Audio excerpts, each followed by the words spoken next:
नमस्ते।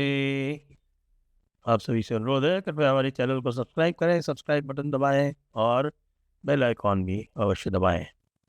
आप लोग निश्चित रूप से प्रतीक्षा कर रहे होंगे, कल है हमारा दी जयपुर डायलॉग्स कोंकण समिट और यदि आप रजिस्ट्रेशन नहीं करा पाए हैं, तो आपके लिए पूरा अवसर है, आप इसको लाइव देख सकते हैं। शेड्यूल इत्यादि सब दिया हुआ है हमारे पेज पर, इवेंट पेज पर, जिसका कि लिंक आप नीचे जाकर एक्सेस कर सकते हैं डिस्क्रिप्शन से। तो आखिरकार ट्रंप अंकल सरेंडर की भाषा बोलने ही लगे हैं। जी हाँ, आज ट्रंप अंकल सामने आए। आज मतलब हमारे हिसाब से जो आज है वो उनके हिसाब से कल है, क्योंकि वॉशिंगटन टाइम से हम 9:30 घंटे आगे हैं। तो कल ट्रंप अंकल ने आके समाचार दिया कि भाई वो 2 सेकंड में युद्ध समाप्त कर सकते हैं। तो भाई तो सबको पता है कि ये 2 सेकंड में युद्ध समाप्त कर सकते हैं, क्योंकि उनको करना क्या है। उन्होंने बड़ी-बड़ी बातें की, बड़ी-बड़ी बातें की कि साहब हमने देखिए उनकी एयर फ़ोर्स ख़त्म कर दी, हमने उनकी नेवी ख़त्म कर दी, हमने उनका एयर डिफेंस ख़त्म कर दिया। अच्छा, जब वह मेरे ख़्याल से उन्होंने बात की होगी, ये उसके 2-3 घंटे बाद में एक उनका जो F-35 था, उसको ईरानियन एयर डिफेंस ने मारा और उसको डैमेज कर दिया और उसको इमरजेंसी लैंडिंग करनी पड़ी। तो जितनी बड़ी-बड़ी बातें करते हैं ट्रंप अंकल, वो उतनी जल्दी ईरान उनको जो है वो होश की दवा दे देता है। अब होश की दवा ये भी दे दी और उसके बाद वो कह रहे हैं कि साहब देखिए, अब हम कतई जो है वो ईरानियन एनर्जी इंफ्रास्ट्रक्चर पर हमला नहीं करेंगे। हमने ये कह दिया है, इज़राइल से भी कह दिया है कि ईरान के एनर्जी इंफ्रास्ट्रक्चर पर कतई हमला नहीं होगा। क्यों कह रहे हैं ये? इसलिए कह रहे हैं क्योंकि ट्रंप अंकल, मैंने ये कल भी कहा था कि ट्रंप अंकल जो सिक्योरिटी गारंटी दे चुके थे गल्फ स्टेट्स को, उसको निभाने में पूर्णतया असफल रहे हैं। और ईरान ने कह दिया है कि अगर उसके एनर्जी इंफ्रास्ट्रक्चर पर हमला हुआ, तो वो गल्फ स्टेट्स के एनर्जी इंफ्रास्ट्रक्चर को समाप्त कर देगा। और ये भी मैं कई दिन से आपसे कह रहा हूँ, पिछले कई दिनों से आपसे कह रहा हूँ कि जो गल्फ वॉर का डायरेक्शन है वो ईरान ने फंडामेंटली चेंज कर दिया है। और वो फंडामेंटल चेंज ये है कि ईरान का एकमात्र उद्देश्य है कि इकोनॉमिक वॉरफेयर में पूरी दुनिया को इन्वॉल्व कर ले, and in that sense it's become a world war. और उसको कैसे इन्वॉल्व करना है? उसको दो काम करने हैं। एक तो हॉर्मूज को बंद करना है, और हॉर्मूज को बंद करने के अलावा जो एनर्जी इंफ्रास्ट्रक्चर है गल्फ स्टेट्स का, उसको डिग्रेड करना है। उस दिशा में उसने एक और बड़ा कदम उठाया, जबकि जो रेड सी टर्मिनल है, यानबू रेड सी टर्मिनल है सऊदी अरेबिया का। और उसने, क्योंकि आपको ये बताऊं कि सऊदी अरब का जो मोस्ट ऑफ द ऑयल है, अधिकतर जितना भी उसका क्रूड है, वो सारा का सारा उसके ईस्टर्न कोस्ट में, यानी उसका जो शिया एरिया है, जो दमाम से मिलता हुआ है, दमाम के आसपास पड़ता है, बहरीन और कतर से मिला हुआ है, उस इलाके से निकलता है। और उसके बीच में उन्होंने 2000 किलोमीटर की पाइपलाइन बना के और रेड सी पे एक टर्मिनल बनाया है यानबू, इसी कंटिंजेंसी के लिए कि कभी मान लीजिए समस्या आ जाए फारस की खाड़ी में, पर्शियन गल्फ में, तो उसको फिर वो रेड सी से निकाल सके। आज एक ईरानियन ड्रोन ने यानबू में भी हमला कर दिया। यानी यानबू, आप ये समझिए कि ईरान ईरान के जहाँ से भी वो लॉन्च किया है, तो वो यानबू 2500 किलोमीटर से ऊपर है भाई। यानी अब उनके पास ऐसे भी ड्रोन्स हैं जो 2500 किलोमीटर दूर जाकर वार कर सकते हैं। तो ईरान का जो उद्देश्य है कि वो इकोनॉमिक वॉरफेयर करेगा, वो पूर्णतया सफल है उसमें। होर्मुज से आज एक भी जहाज नहीं निकला। आज और कल में एक भी जहाज नहीं निकला होर्मुज से। और 17% कैपेसिटी, आज कतर ने कहा कि उसकी 17% गैस कैपेसिटी जो है वो समाप्त हो चुकी है। और $26 बिलियन से उसने जो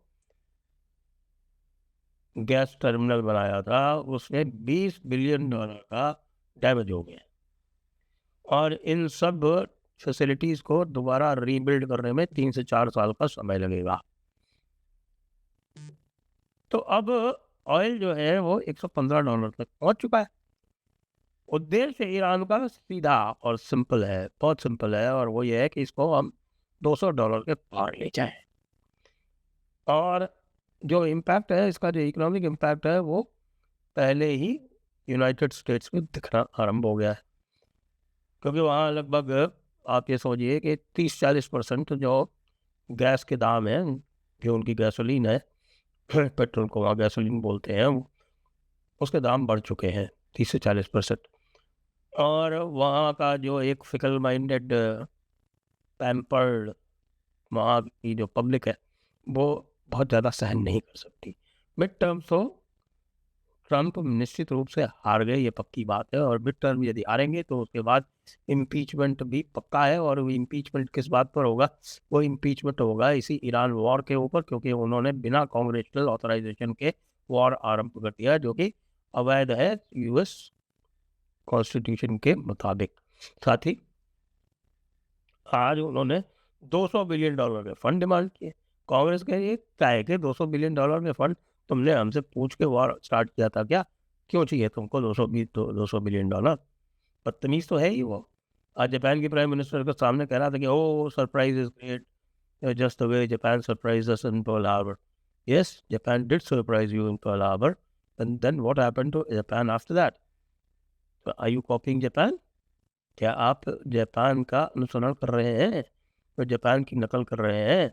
तो जापान की अगर आप नकल कर रहे हैं पर्ल हार्बर जैसी, तो क्या आपका भी हाल पर्ल हार्बर जैसा होगा क्या? डरपोक तो इतने हैं कि आज कोई एक ड्रोन उड़ता पाया गया और उनके एक बहुत ही महत्वपूर्ण सुरक्षित इलाके में, जहाँ पर सेक्रेटरी डिफेंस और सेक्रेटरी ऑफ स्टेट के हाउसेज हैं, तो पूरे वाशिंगटन में पैनिक हो गया। तो भाई ये क्या है, ईरान के ड्रोन यहाँ भी आ गए? अब ईरान के ड्रोन क्या 15,000 किलोमीटर आ सकते हैं? ऑब्वियसली नहीं आ सकते, ऐसा कोई ड्रोन अभी तक ईजाद ही नहीं हुआ। लेकिन ईरानियन स्लीपर सेल्स तो पर्याप्त मात्रा में है यूएस में, और ईरानियन स्लीपर सेल जो है वो एक्टिवेट करके जिस प्रकार से ड्रोन सहजता से उपलब्ध है यूनाइटेड स्टेट्स में, तो वो कर सकते हैं, कुछ भी कर सकते हैं। तीसरी बात जो आज ट्रंप अंकल ने कही, ट्रंप अंकल ने क्या कही, बल्कि उनके ट्रेजरी सेक्रेटरी ने कही। ट्रेजरी सेक्रेटरी स्कॉट बेसेंट और बसंती कहती है कि we are going to unsanction Iranian oil.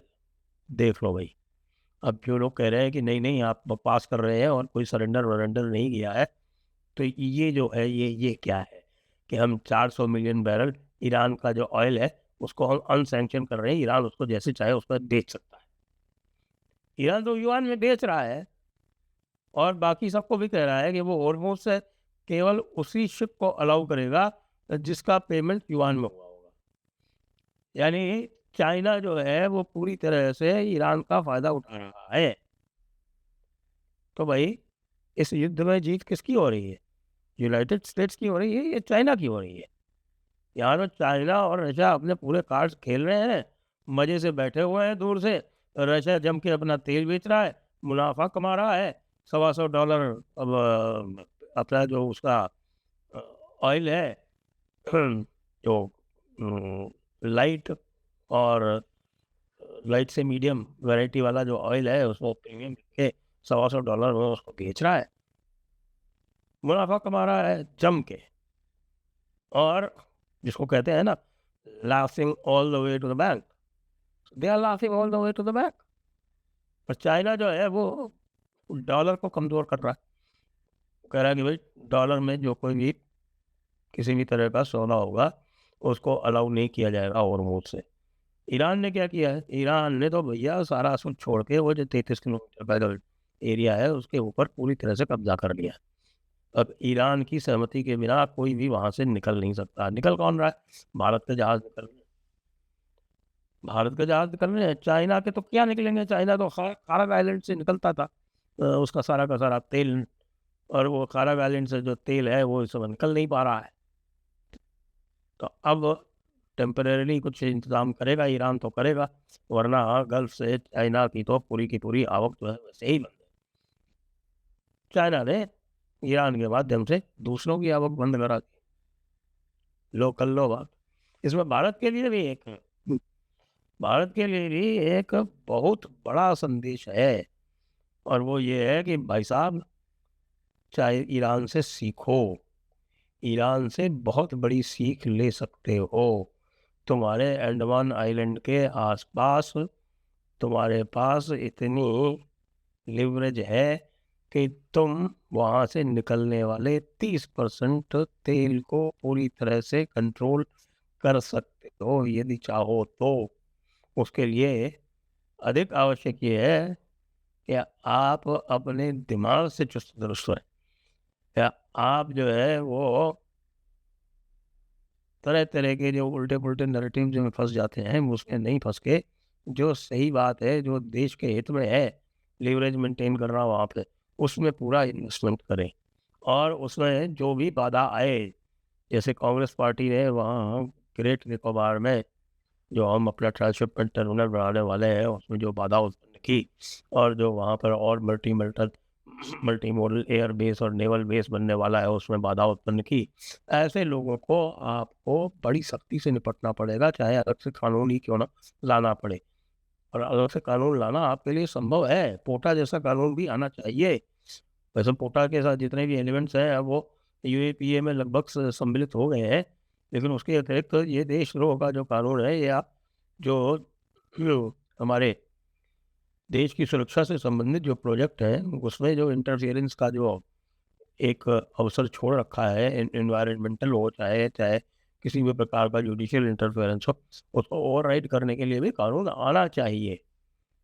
हमारे बहुत सारे प्रोजेक्ट्स डिले हुए हैं, अरुणाचल में हुए हैं, हमारे लद्दाख में हुए हैं, और आज भी देखिए जो देशद्रोही तत्व है वो लद्दाख में इस प्रकार का आंदोलन कर रहे हैं जिससे कि लद्दाख में भारत की सेनाओं को भूमि मिलनी जो है वो लगभग असंभव या बहुत ही कठिन हो जाए। तो ट्रम्प अंकल का ये जो मेल्ट डाउन है ये कैसा लगा आपको, और आप क्या सोचते हैं कि ट्रम्प अंकल कितनी जल्दी यहाँ से युद्ध करके और वापस भागेंगे और इसराइल को उसके भाग्य पर छोड़ देंगे? जय हिंद, जय भारत, वंदे मातरम।